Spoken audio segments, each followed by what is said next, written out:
Hello everyone, welcome back to our channel the law hack. आज इस lecture में हम जानने वाले हैं इंटरनल एड्स के एडवांटेजेस और डिसएडवांटेजेस के बारे में कि इंटरनल एड्स क्यों अच्छा भी है और क्यों बुरा भी है। दोनों ही चीजें हैं, किसी भी चीज के अच्छी और बुरी दोनों ही पहलू होते हैं। तो जो इंटरनल एड्स है उसके बारे में जानेंगे कि एडवांटेजेस उसके क्या क्या हैं और डिसएडवांटेजेस उसके क्या क्या हैं। इसके जो प्रीवियस लेक्चर है उसमें हमने ये जान लिया था कि इंटरप्रिटेशन में जो इंटरनल एड होता है वो कितने टाइप्स का हो सकता है, उसको डीप में समझा था विद एग्जांपल के साथ। अगर आप लोगों को जानना है तो आप वो वाला वीडियो भी देख सकते हो।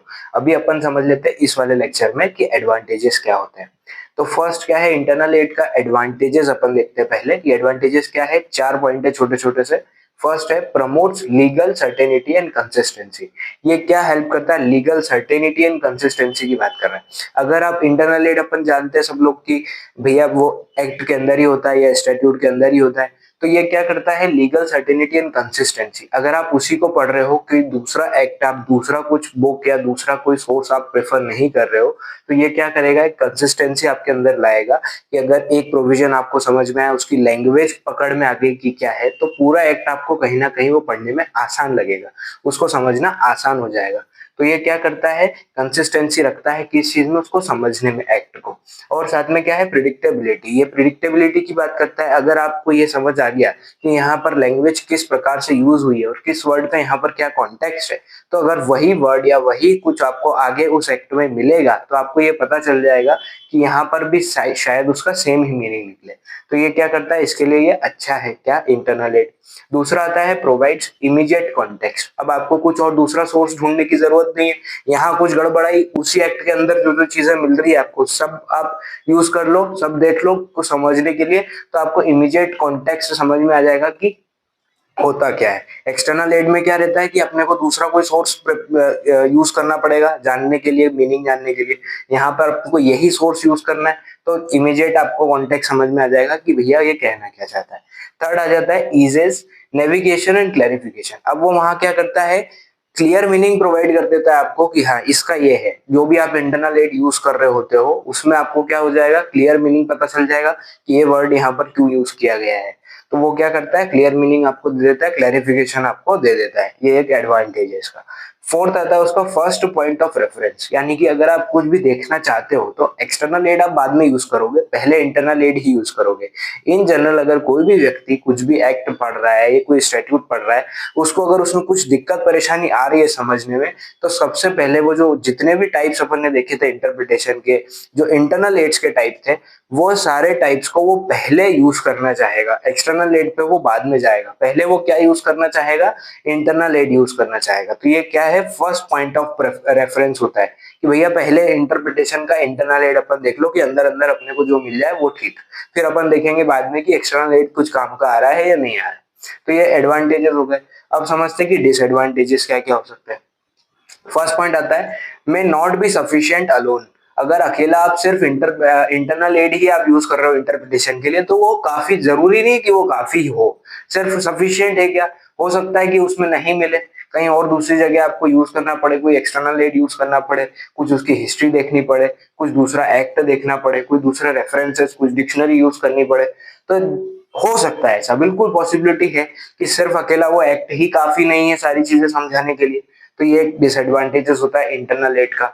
ये क्या बताता है? कुछ ऐसे एम्बिगियस वर्ड्स है जो डीपली एम्बिगियस है, यानी कि बहुत ही खतरनाक वाला जो वर्ड है जो कि समझ ही नहीं आ रहा है कहीं पर भी, तो उसको हम क्या कर सकते हैं? इंटरनल एड से तो कैसे भी करके हम उसको नहीं उसका मीनिंग निकाल सकते। उसके लिए हमको एक्सटर्नल एड देखना ही पड़ेगा या एक्सटर्नल एड का यूज करना ही पड़ेगा, कुछ दूसरा आपको सोर्स यूज करना ही पड़ेगा अगर उस वर्ड का मीनिंग निकालना है तो यहाँ पर ये डिसएडवांटेजेस होता है।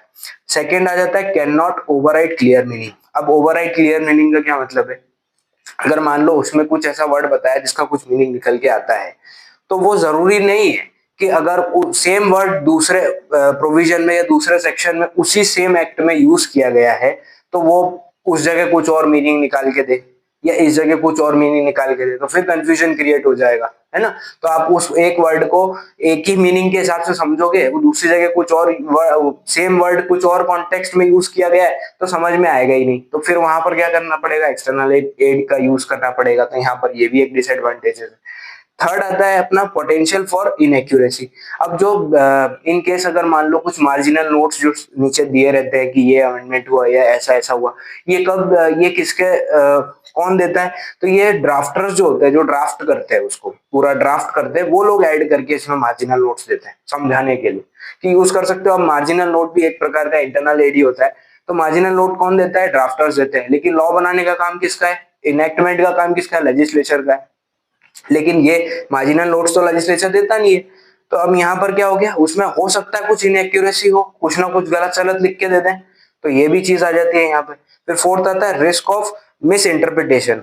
अब ये क्या चीज होती है, मिस इंटरप्रिटेशन की, गलत इंटरप्रेट कर लेना। अब ये क्यों होता है, तो यहाँ पर रिस्क इसलिए बढ़ जाता है क्योंकि आउटडेटेड टर्मिनोलॉजी हो सकती है कि आप ऐसी कुछ टर्म्स यूज करिए जो अब यूज में ही नहीं होती, या फिर उनकी जगह कुछ नए टर्म्स आ गए, कुछ नए वर्ड यूज किए गए, जैसे आईपीसी हो गया और बीएनएस हो गया। अब बीएनएस का कुछ ऑब्जेक्ट अलग है, आईपीसी का कुछ ऑब्जेक्ट अलग है। हम भी देखते हैं कि बीएनएस में क्या बताया है कि आपको जस्टिस का ऑब्जेक्ट बताया है, आईपीसी में क्या बताया है कि आईपीसी क्या बोलता है, पनिशमेंट का ऑब्जेक्टिव बोलता है। तो यहाँ पर क्या है कि आप कुछ ऐसी आउटडेटेड टर्मिनोलॉजी है जिसके कारण मिस इंटरप्रिटेशन हो सकता है अगर सिर्फ हम इंटरनल एड ही यूज करते हैं तो ये क्या होता है, एक डिसएडवांटेज भी हो सकता है।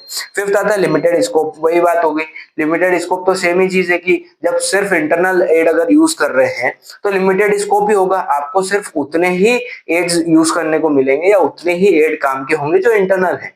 एक्सटर्नल फिर आप बात ही नहीं कर रहे हो, तो ये क्या है, लिमिटेड स्कोप है। एक्सटर्नल एड का स्कोप बहुत बड़ा है, एक्सटर्नल एड बहुत सारी हो सकती है, लेकिन जो इंटरनल एड है वो कुछ कुछ ही होंगी जो आपको एक्ट में मिल जाए। इंटरनल एड बहुत सारी नहीं हो सकती, लेकिन एक्सटर्नल एड का स्कोप बहुत अच्छा है। इंटरनल एड का स्कोप क्या है, बहुत लिमिटेड है, सिर्फ उतनी ही चीजें आपको देखने को मिलेगी इंटरनल एड में।